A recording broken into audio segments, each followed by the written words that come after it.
जय गुरु जी, शुक्राना गुरु जी, अनंतम अनंतम शुक्राना गुरु जी के चरणों में कोटि कोटि प्रणाम। संगत जी, आई होप कि आप सब गुरु जी की ब्लेसिंग से, उनकी असीम कृपा से बहुत ही अच्छे होंगे और अपनी लाइफ में बहुत अच्छा कर रहे होंगे। संगत जी, अगर आप चैनल पर नए हैं और फर्स्ट टाइम सत्संग सुन रहे हैं तो प्लीज़ चैनल को सब्सक्राइब कर दें और बेल आइकन को प्रेस कर दें, जिससे ऐसे ही गुरु जी के प्यारे प्यारे सत्संग आपको सुनने को मिले। और जब भी कोई नया सत्संग चैनल पर पोस्ट किया जाएगा तो आपको उसका नोटिफिकेशन आ जाएगा, क्योंकि गुरु जी कहते हैं सत्संग सुनना और सत्संग कहना दोनों से गुरु जी की ब्लेसिंग्स मिलती हैं। तो गुरु जी की ब्लेसिंग्स पाने का ये मौका बिल्कुल भी ना गंवाएं। और संगत जी, अगर आप अपना सत्संग मेरे साथ शेयर करना चाहते हैं तो वीडियो को डिस्क्रिप्शन बॉक्स में मैंने अपनी ईमेल आईडी दे दी है और मैंने अपना व्हाट्सएप नंबर भी दे दिया है।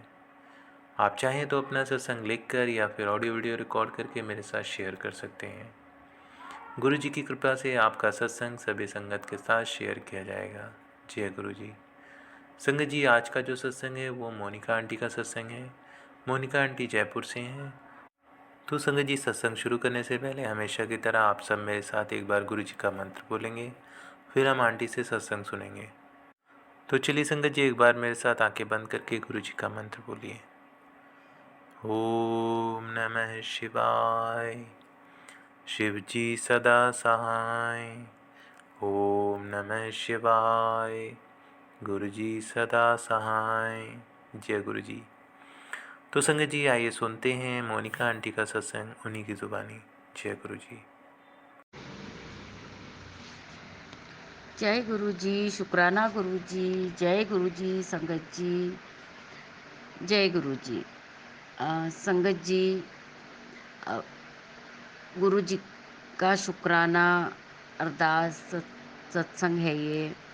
तो मैं ये अरदास सत्संग अ, गुरु जी के मंत्र जाप से शुरू करना चाहती हूँ।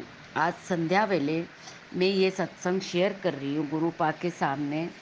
जो भी गुरुपा मुझसे बुलवाएंगे वो मैं बोलूँगी। तो आइए मंत्र जाप से शुरू करते हैं गुरुपा के। ओम नमः शिवाय, शिवजी सदा सहाय। ओम नमः शिवाय, गुरुजी सदा सहाय। जय गुरु जी, शुक्राना गुरु जी। संगत जी, अभी कुछ टाइम पहले जैसे मैं अपने मंदिर की सफाई कर रही थी, तो क्योंकि ऐसे मैसेजेस भी आ ही रहे थे कि भाई तेरे घर में ये चीज़ रखे हो। ठीक है, दिमाग हम कितना भी ना लगाए, गुरुजी नहीं कहते होंगे, लेकिन ये पता नहीं मैसेज आते तो दिमाग में एक होता है कि भाई देखते अपन मंदिर की सफाई तो कर ही लेते, चलो इस बहाने सफाई हो जाएगी। गुरुपा भी यही सोचते होंगे, चल भाई बेटा इस बहाने तू सफाई कर ले, है ना।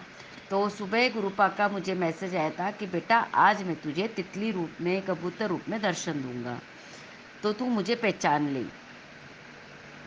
नहीं, आज मैं तुझे दर्शन दूंगा, तू मुझे पहचान ले। तो मैंने कहा ठीक है गुरुपा, पहचान लूँ भी कि मैं पहचानूंगी भी कैसे, तो ये भी आपने ही करना है ना, क्योंकि आपकी इस बेटी में थोड़ी बुद्धि की कमी है। तो मैं उस दिन मंदिर की सफाई कर रही थी, तो सारी चीज़ें मैंने हटा दी, सब चीज़ें नए से सब चीज़ बिछा दी, सब कर दी। तो जो पुरानी चीज़ें उनको एक प्लास्टिक की थैली में बांध के मैं जैसे मतलब बाहर रखने के लिए आई, तो दो कबूतर, नहीं एक कबूतर था, सॉरी, एक कबूतर पूरे छत पे घूम रहा था, पूरे छत पे, वाइट कलर का वो भी। तो पूरे छत पे, है ना, इधर जा रहा है उधर जा रहा है। तो मैंने कहा जय गुरु जी, शुक्राना गुरु जी, गुरुपा आप आ गए। तो संगत जी, मैंने ऐसे बोला, फिर भी वो मतलब ऐसे उड़ के नहीं गया, वो कोई दाना ऐसे चुग रहा था। तो मैं ऐसे बाहर गई तो वो थोड़ा सा गमलों की तरफ चला गया, फिर इधर आए उधर आए, ऐसे चले टुकुर टुकुर टुकुर टुकुर। मैंने कहा जय गुरु जी, जय गुरु जी। तो फिर है ना, वो पता नहीं फिर आगे जाके कहाँ चला गया पता नहीं। मैंने कहा जय गुरुपा, मैंने कहा आप आए हो तो दर्शन दिए, पहचाना कि नहीं पहचाना मैंने पता नहीं, तो ये आप ही बता दो मुझे। तो संगत जी, इतने में एक ब्लैक कलर की बटरफ्लाई जिसके ऊपर वाइट डॉट थे, वो मेरे सिर के ऊपर से गई। मैंने कहा जय गुरुपा, ब्लेसिंग आपने मेरे को दे दी है, और मंदिर की सफाई भी आपने करवा दी। चलो ब्लैक मैजिक के बहाने ही सही मंदिर की सफाई तो हो गई, है ना? तो संगत जी, ऐसे मुझे उस दिन गुरुपा के दर्शन हुए और मेरे कमरे के अंदर मतलब एक है ना अ, बड़ी सारी मधुमक्खी भी आके पूरा घूम के गई, लेकिन मेरे को थोड़ा-सा डर लगता है ना, तो मैं अंदर मंदिर में जाके छुप गई थी। फिर मेरे को ध्यान आया, मैंने किसी सत्संग में सुना था कि गुरुपा किसी भी रूप में आके अपने घर को ब्लेस कर सकते हैं। मैंने कहा जय गुरु जी, शुक्राना गुरु जी। फिर वो मधुमक्खी भी चली गई कहीं। तो सॉरी संगत जी, सॉरी गुरुपा, मतलब मुझे थोड़ा डर लगा तो मैं छुप गई थी। और संगत जी, ऐसे मतलब छोटे-छोटे सत्संग मेरे साथ बहुत होते हैं। रोज़ मुझे बटरफ्लाई के दर्शन होते हैं, है ना? और रोज़ मुझे कबूतर के दर्शन होते।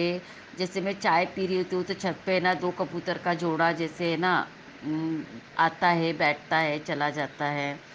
तो संगत जी, मैं गुरुपा को कहती हूँ कि बस आप हमेशा मेरे अंग-संग रहना, सदा मेरे साथ रहना। और संगत जी, गुरुपा कहते हैं कि सब्र रख, तेरा सब काम बनेगा।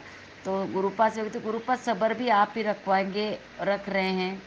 तो क्योंकि संगत जी, मेरा जो मैं टिफ़िन वाला काम करती थी ना, तो वो थोड़ा-सा अभी नहीं हो पा रहा। वो तो मेरे क्या उसका बैनर भी आया हुआ रखा हुआ है और पैम्पलेट्स भी छपे हैं, लेकिन 1 महीने से बैनर आया हुआ रखा है, लेकिन वो लग नहीं रहा।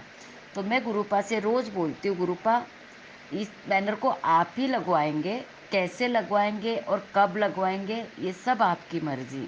क्योंकि आपकी मर्ज़ी के बिना तो कुछ नहीं होना। आपको जिस दिन उचित लगेगा, आप ये बैनर भी लगवाएँगे, पैम्पलेट्स भी बँटवाएँगे, है ना? और आपकी बेटी का काम भी आगे बढ़वाएँगे। तो गुरुपा जब चाहेंगे ना संगत जी, तभी ये काम पॉसिबल होगा।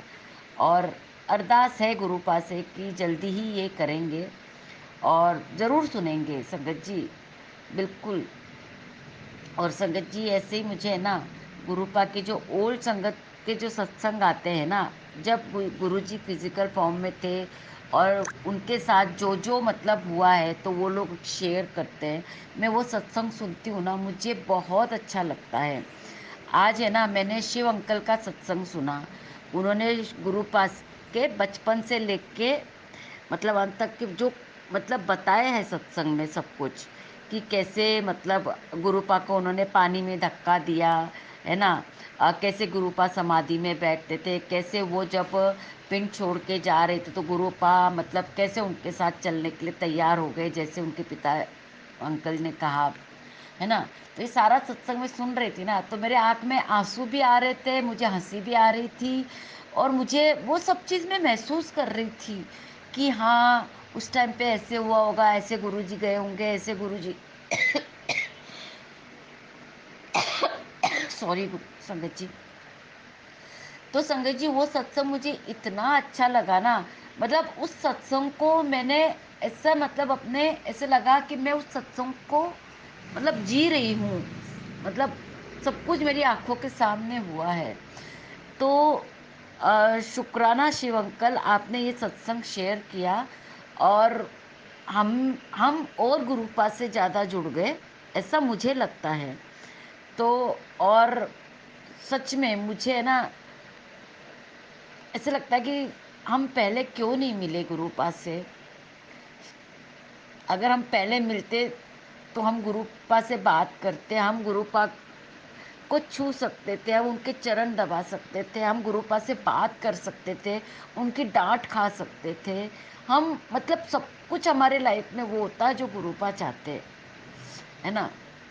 तो संगत जी, कई बार मेरे मन में ये सब चीज़ें आती है और मुझे ऐसा लगता है ना, मुझे दिल भारी हो जाता है। मैंने कहा गुरुपा ठीक है, कोई बात नहीं, लेकिन अब आप हो ना, तो अब आप ही सँभालोगे सब कुछ। संगत जी, कई मैसेज में है ना हम गुमराह भी होते हैं, पता नहीं सोच में पड़ जाते हैं कि पुत्र तू ऐसा नहीं करेगी, तू इग्नोर करेगी तो तेरे साथ बहुत अच्छा नहीं होगा, या ये तो आज ये कर लेना, आज वो करना। ठीक है, कोई बात नहीं, 1-2 चीज़ें हम कर लेते हैं, लेकिन हर चीज़ें करना पॉसिबल है क्या, आप बताइए संगत जी? क्योंकि ऐसे मन में डर भी आ जाता है। गुरुपा किसी को डराते तो नहीं होंगे ना। ये तो पुरानी संगत बता सकती हैं गुरुपा के लिए, क्योंकि गुरुपा तो हमारे पापा है। हमारे पापा कभी हमारा बुरा कैसे चाह सकते हैं, है ना। हाँ, हमें वो डांट सकते हैं, हमें वो सजा दे सकते हैं, हमारा बुरा नहीं कर सकते ना संगत जी। तो कई बार होता है संगत जी कि हम सत्संग नहीं सुन पाते हैं, है ना। कई बार काम में बिजी हो जाते हैं, तो कई बार इग्नोर हो जाता है। खाली ऊपर की हेडलाइन पढ़ के हम, हेडिंग जो होता है ना ऊपर का, वो पढ़ के हम लोग आगे सत्संग नहीं सुन पाते हैं। कई बार होता है संगत जी। मैं तो गुरुपा से कहती हूँ, गुरुपा देख लो भाई, आप जानो आपका काम, हमें तो बस इतना पता है। गुरुपा कहते हैं सत्संग सुनो, सिमरन करो, मंत्र जाप करो, है ना, अमृत वेला करो। तो गुरुपा बस हमसे बस ये सब चीज़ें करवाओ, किसी की सेवा निस्वार्थ भाव से कराओ, आप इस लायक बनाओ कि हम कुछ कर सके, है ना। हमारे अंदर ये चीज़ें डालो संगत जी। मैं अब किसी वहम में नहीं पड़ना चाहती हूँ संगत जी, क्योंकि गुरुजी भी कहते हैं कि वहम में ना पड़ो। तो संगत जी नहीं, वहम में नहीं पड़ना, क्योंकि आगे का सफ़र तो गुरुजी को तय करना है हमारा। तो जब उनके ऊपर छोड़ ही दी है गाड़ी, तो छोड़ दी, है ना। पार भी उनको ही लगानी है और वही लगाएंगे भी। मैं सत्संग सुनती हूँ, सब कुछ करती हूँ, है ना।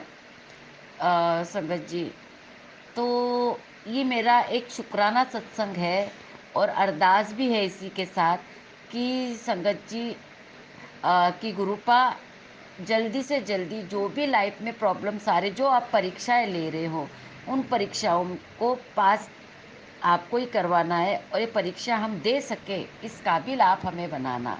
क्योंकि मेरे साथ राज की भी परीक्षा चल रही है संगत जी, है ना। क्योंकि अभी वो भी थोड़ा मुश्किल दौर से ही गुजर रहे हैं, है ना। तो मुझे पूरा यकीन है कि वो गुरुपा उनके साथ भी है और उनको भी संभालेंगे। तो संगत जी, बस अपना सत्संग में ज़्यादा लंबा नहीं करते हुए, आगे जो भी होगा वो मैं ज़रूर शेयर करूँगी सत्संग में, है ना। संगत जी, और मुझसे बोलने में या कुछ कहने में भूल चूक हुई हो तो संगत जी मुझे माफ़ करना, गुरुपा मुझे क्षमा करना। आपकी बेटी का ये सत्संग है, जो उसके दिल में था, है ना, जो आपने बुलवाया वो आपकी बेटी ने बोला है। तो गुरुपा भूल चूक के लिए क्षमा कर देना, है ना। जय गुरु जी संगत जी, शुक्राना गुरु जी। और गुरु जी के मंत्र जाप के साथ सत्संग को विराम करते हैं। ओम नमः शिवाय, शिव जी सदा सहाय। ओम नमः शिवाय, गुरु जी सदा सहाय। ओम नमः शिवाय, शिव जी सदा सहाय। ओम नमः शिवाय, गुरु जी सदा सहाय। और जो मतलब जो अंकल ये सत्संग शेयर करते हैं, है ना, तो उन जब उनको गुरुपा का आदेश होगा मेरे सत्संग वो शेयर करेंगे, क्योंकि 4-5 सत्संग हो गए हैं। ठीक है, कोई बात नहीं। मेरा जो भी सत्संग गुरुपा जिस दिन शेयर कराएंगे मैं करूँगी ज़रूर। बाकी आगे मतलब गुरुपा की मर्जी। ठीक है संगत जी। जय गुरु जी, शुक्राना गुरु जी।